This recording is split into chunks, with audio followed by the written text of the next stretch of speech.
Hi guys, welcome back to a new episode of Wake&Tech. Today in this video, I'm going to show you how you can change your email address on Patreon's account. Keep watching the video till the end.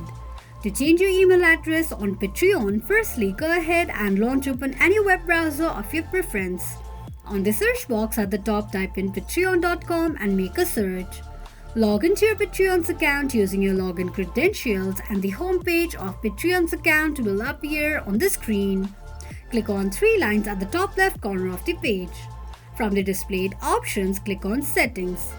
On the next page, edit and enter your new email address, then tap on Save. Enter your password associated with your Patreon's account for confirmation to change your email address and tap on Submit.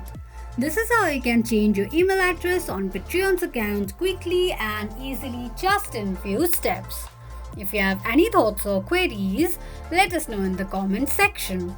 Don't forget to subscribe to our channel.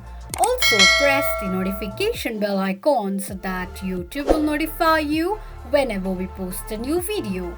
I hope this video was helpful to you. Thank you so much for watching.